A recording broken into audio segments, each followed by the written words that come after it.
No one heard Terrance scream when it mattered. That's the first thing you need to understand. Screams don't work in places like the Old Hac. Sound doesn't escape. Fear doesn't warn. And once your name is known there, the building remembers it better than your own mother ever could. Before the deaths, before the blood, before the spirits started walking through the village like they owned it, there was a silence everyone pretended not to notice. A silence that came from a building no one was supposed to enter. They didn't say the Old Hac was dangerous. They said it was hungry. They said it didn't need bodies at first. It needed attention. The moment Terrance stepped inside, something ancient shifted. Not because he was special, but because he was willing. Willing to look, willing to record, willing to bring proof back to a world that was never meant to see what lived there. That night, the Old Hac showed him his death. Not once, over and over again. Buried alive, chased, thrown from childhood into terror. And when Terrance finally died in a hospital bed, bleeding without wounds anyone could explain, the Old Hac wasn't finished. Because death was never the goal. It was permission. Malik didn't listen. He laughed at the warnings, traveled from another city, and entered the Old Hac believing power could be stolen. What he didn't understand was that the building doesn't steal people. It rewrites them. When Malik left, his body walked, but something else followed. That was when the chanting escaped the forest. That was when children began describing hooded figures before anyone ever mentioned them. That was when blood started appearing in places where no violence had happened. The elders knew the truth then. The Old Hac had been disturbed too many times, and now it wanted the community to pay for the curiosity of a few. If you're listening to this story right now, you should know something. Places like the Old Hac don't disappear. They wait. And when open, it can't be close. Terrance, the first to ignore the silence. Terrance was driven by ambition, but curiosity was the fire that burned through him slowly, patiently, until nothing else mattered. He did not chase danger for thrill. He chased it because he believed boundaries existed to be crossed. The more people warned him, the more alive he felt. Fear, to Terrance, was proof that something important was being hidden. If people were afraid of a place, he believed power lived there. That belief followed him everywhere, but it always led him back to one place. The Old Hac. The Old Hac had stood longer than memory itself. Older than the oldest man in the community, older than the stories people told to explain it. No one knew who built it. No one remembered seeing it being constructed. It did not age the way other buildings did. Its walls never cracked deeply. Its roof never collapsed, and the ground around it remained unnaturally bare. Grass refused to grow near it. Birds avoided it. Even insects seemed to change direction when they came too close. The Old Hac existed, and that was all anyone could say for certain. Only selected people were ever permitted to enter, and even they returned different, quieter, heavier, as if something had been placed inside them. When asked what happened inside, they avoided the question or claimed they could not remember. Over time, people learned not to ask. Terrance asked anyway. He wondered what kind of place could inspire that level of silence. What kind of meeting required secrecy so deep it swallowed memory itself. At night, he would stand at the edge of the forest, staring at the dark outline of the Old Hac, feeling a pull he could not explain. Sometimes he swore he heard sounds drifting from it, low murmurs carried by the wind, rhythms that felt deliberate, like breathing that did not belong to anything human. One night, when the village slept and the forest held its breath, Terrance took his camera and crossed the boundary everyone else respected. The door of the Old Hac did not resist him. It opened too easily. Inside, the air felt wrong, cooler, thicker, pressing against his chest as if the building itself was aware of his presence. Light behaved strangely, bending and shifting in ways that made depth impossible to judge. What Terrance saw next filled him with awe and unease in equal measure. Water fell from a point that did not exist, crashing softly into a pool that reflected colors he could not name. Stones embedded in the walls glimmered like diamonds, yet they gave off no warmth. Mountains rose within the structure, painted red and blue, as if someone had tried to imitate blood and sky without understanding either. Caves opened into chambers decorated with patterns too precise to be accidental.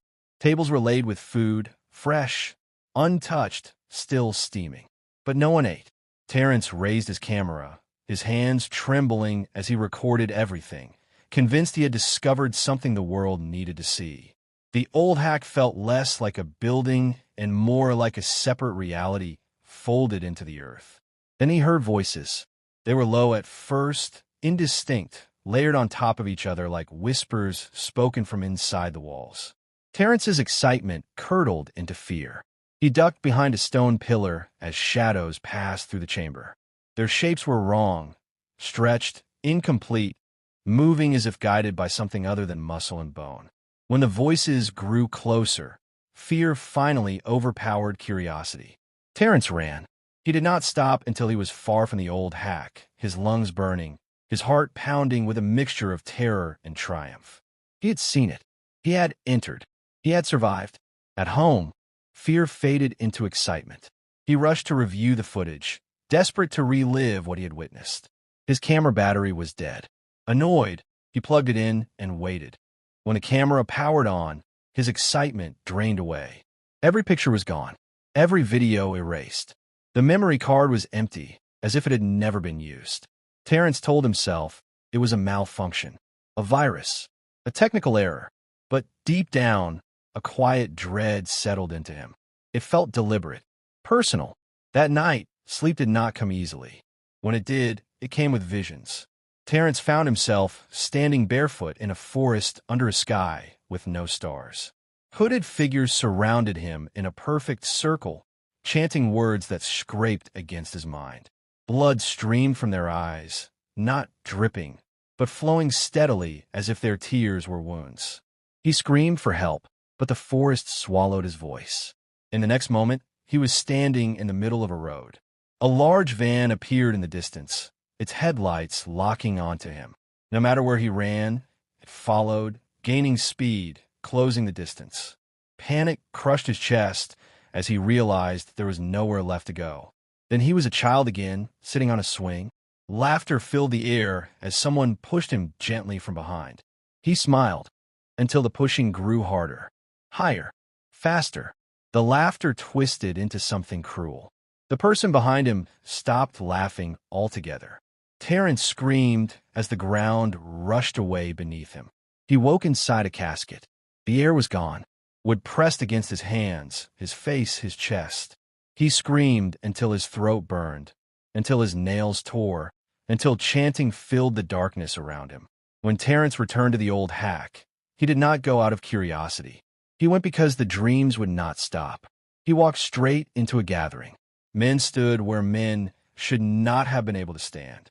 Forms existed without bodies. Bodies moved without form. A spirit lingered among them, its presence heavier than the air itself. When a voice called him intruder, every sound ceased. Terrance's destiny unfolded before him in fragments. Pain, pursuit, confinement, death. He woke later in a hospital bed, blood pouring from him without visible cause. Doctors shouted. Machines screamed. Terrance lay still, staring at the ceiling, understanding too late that the Old Hac had never been showing him nightmares.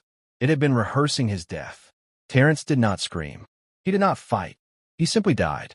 The community mourned him, and his story became a warning passed in hushed voices. But warnings only work on people who listen. The one who mocked the warning. His name was Malik. When Malik heard Terrance's story, he laughed. Not the nervous laugh of disbelief, but the loud, careless laughter of someone who believed the dead had simply failed. He said fear had killed Terrance, not the Old Hac. He said men only saw monsters when they were too weak to face reality. Malik believed power was not given or guarded. It was taken. Unlike Terrance, Malik did not wonder. He decided. He came from another city with the confidence of someone who had never been punished for his arrogance. He mocked the elders openly, laughed at the warnings whispered in low voices, and dismissed the Old Hac as a superstition built to scare the obedient. To Malik, the story of Terrance was not a warning. It was an invitation.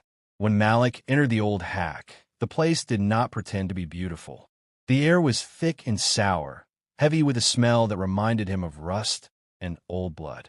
The water Terrance once described no longer fell gently.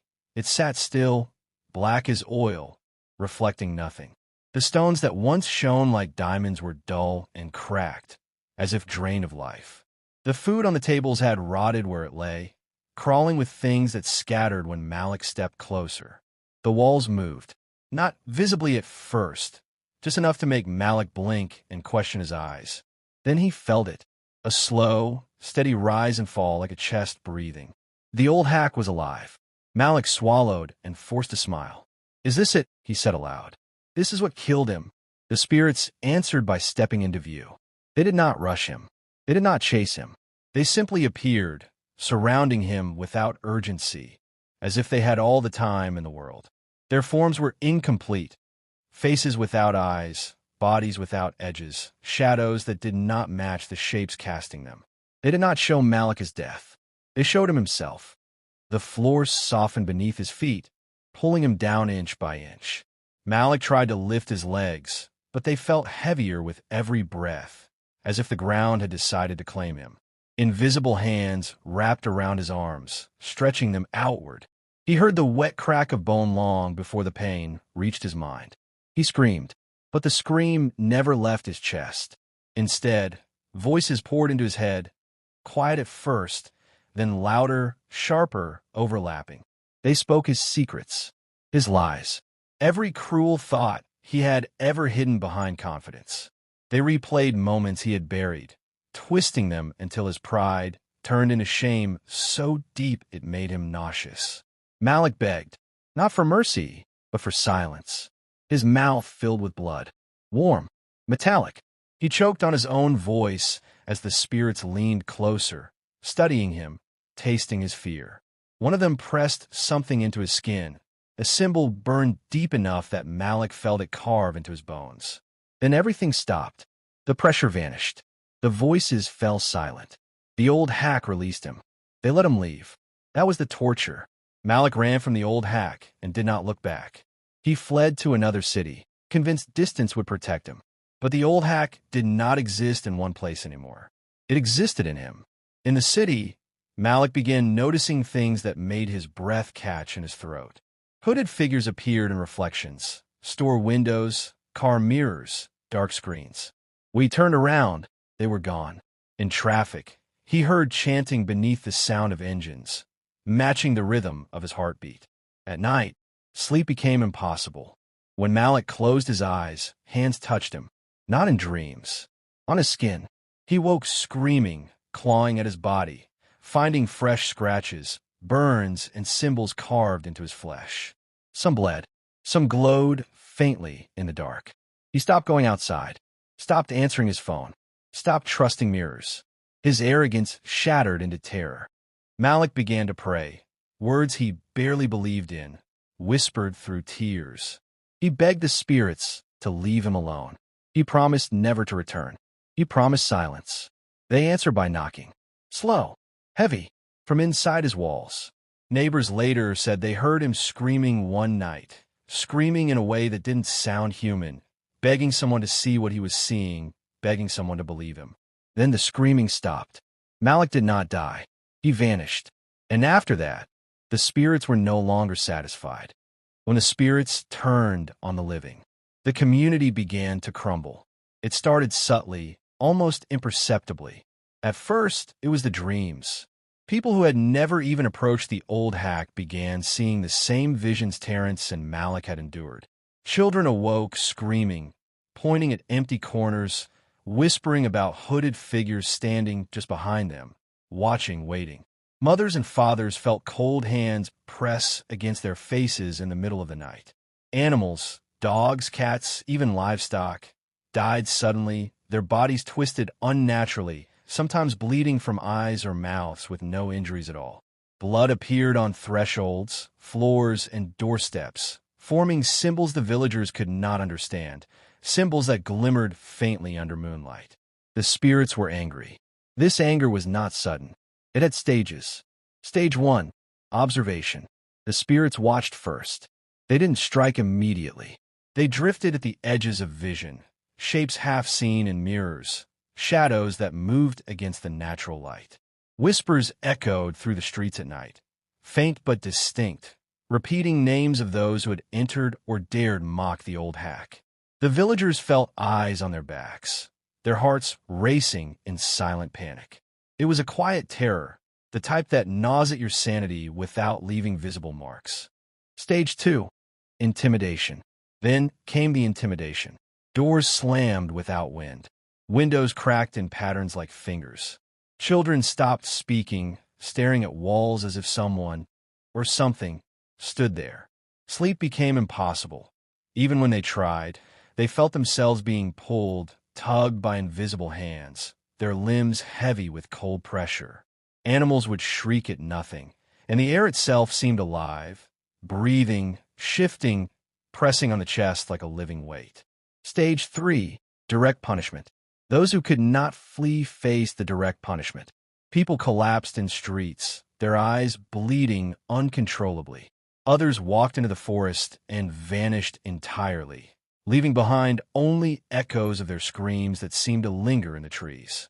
No one could explain why these chosen victims were taken, but the pattern was clear.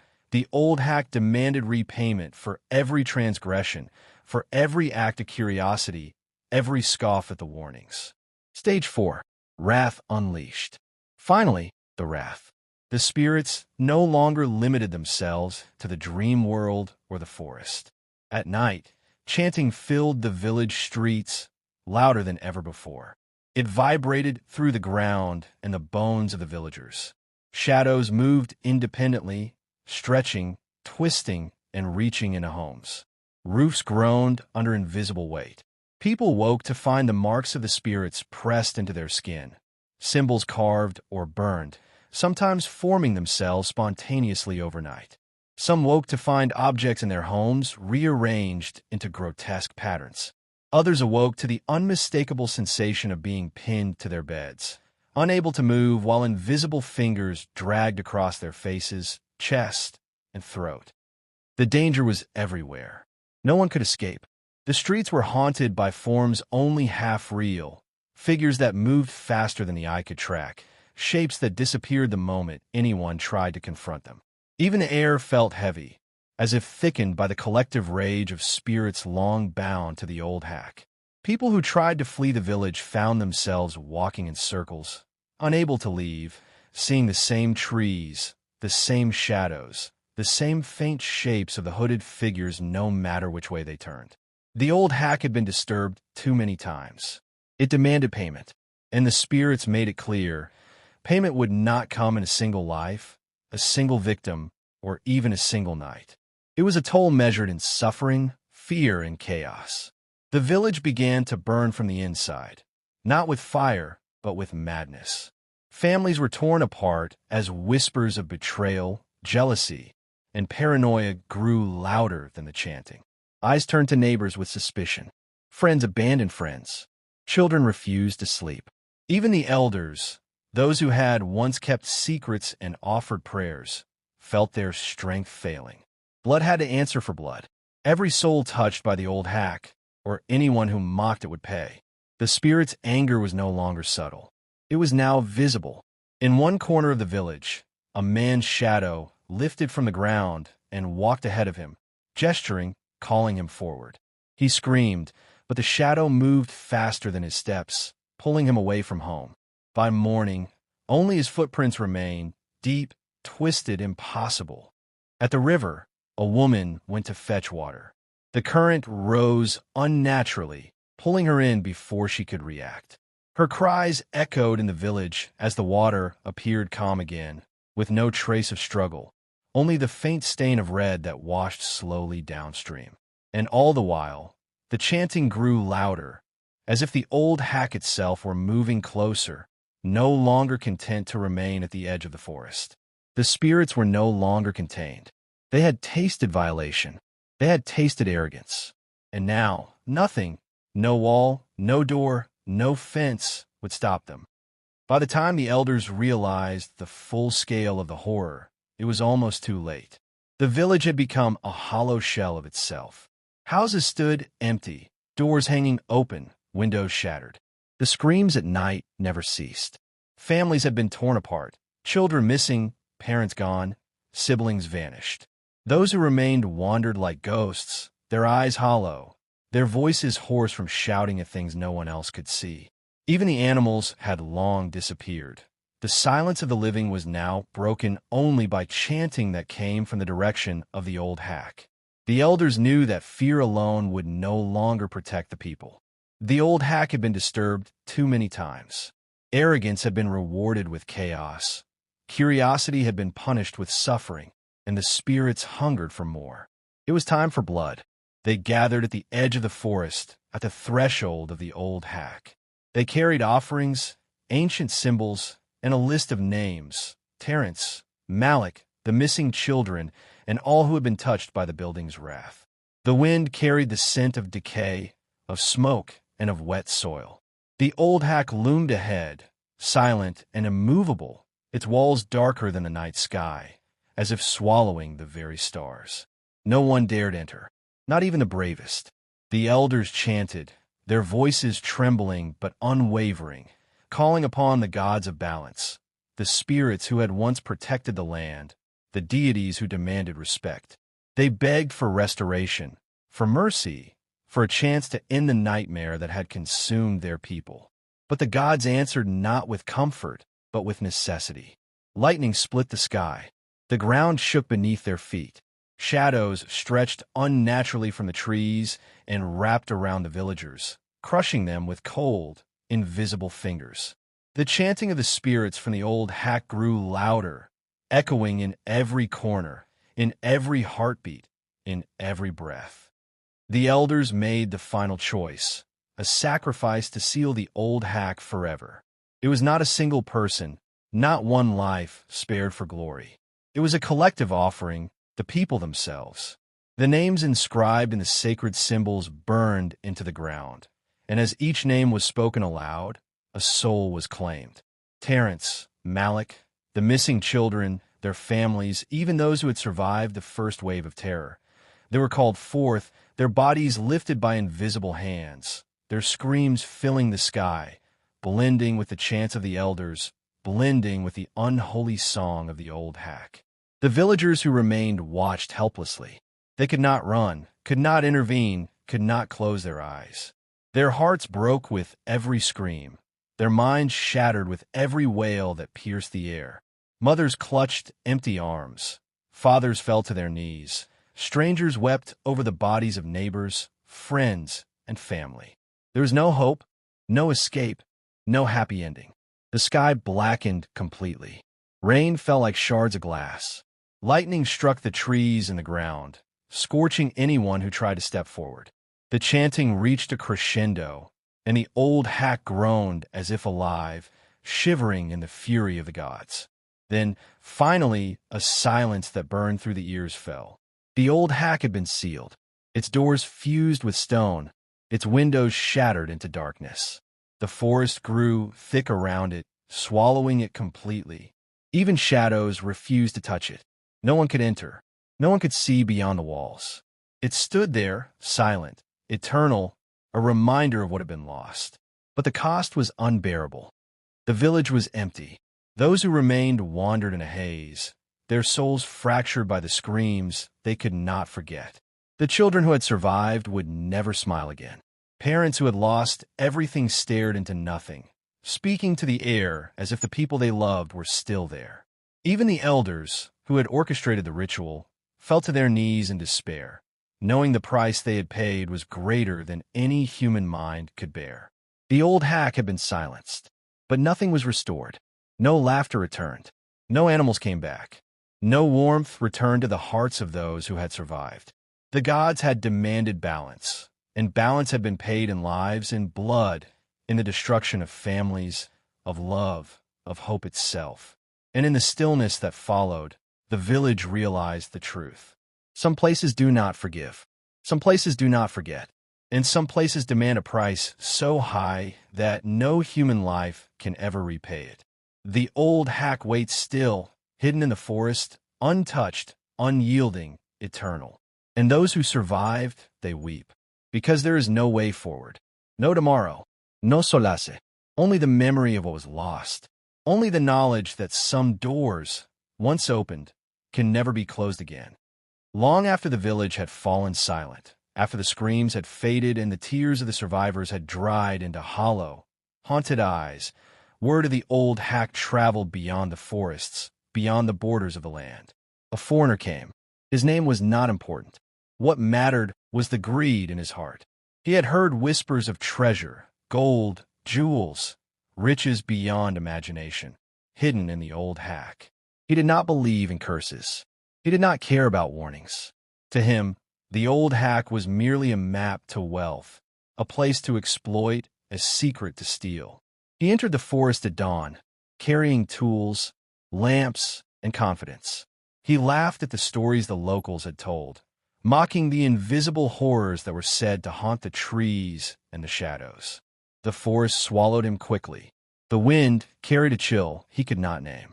Shadows stretched too long, moved too fast, and seemed to shift when he wasn't looking. Then he heard it, a whisper first, low, deliberate, almost a hiss that slithered through the trees. It said his name. He stopped. His laughter died. The leaves rustled. The air thickened. The sun seemed to dim.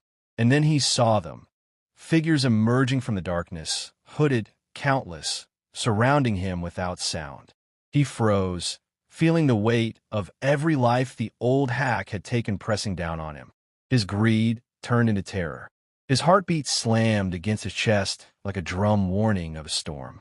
A voice, deep and ancient, echoed through the forest, not from a single source, but everywhere at once.